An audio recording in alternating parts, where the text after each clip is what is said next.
เวลานาทีจะหมุนเปลี่ยนไปทะเล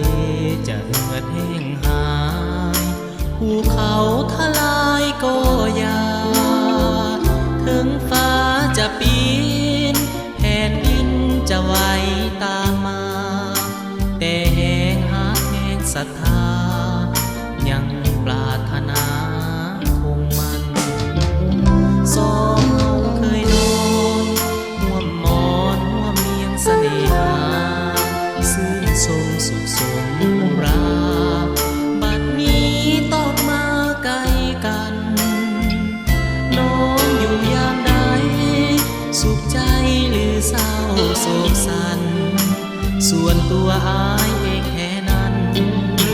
อยู่เดียวแสนเปลี่ยวเปลี่ยวพอคิดฮอดน้อง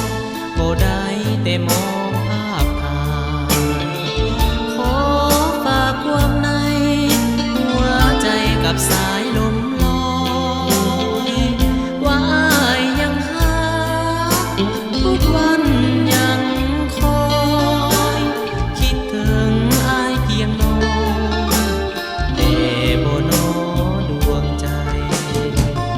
ถึงเฮาใกล้กันจะนานจากฟ้าจากมีหักอายออกจากใจนี้บ่มียังมาลืบใดหากแลห่วงน้องคอยน้องอยู่ทุกวันไป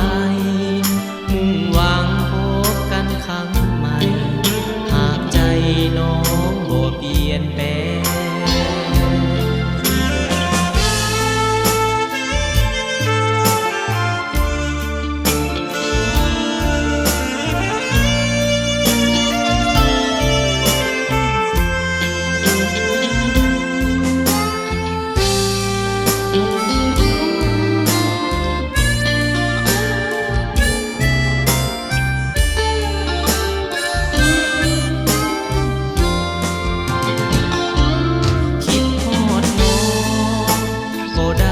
แต่มองภาพถ่ายขอฝากความในหัวใจกับสายลมลอย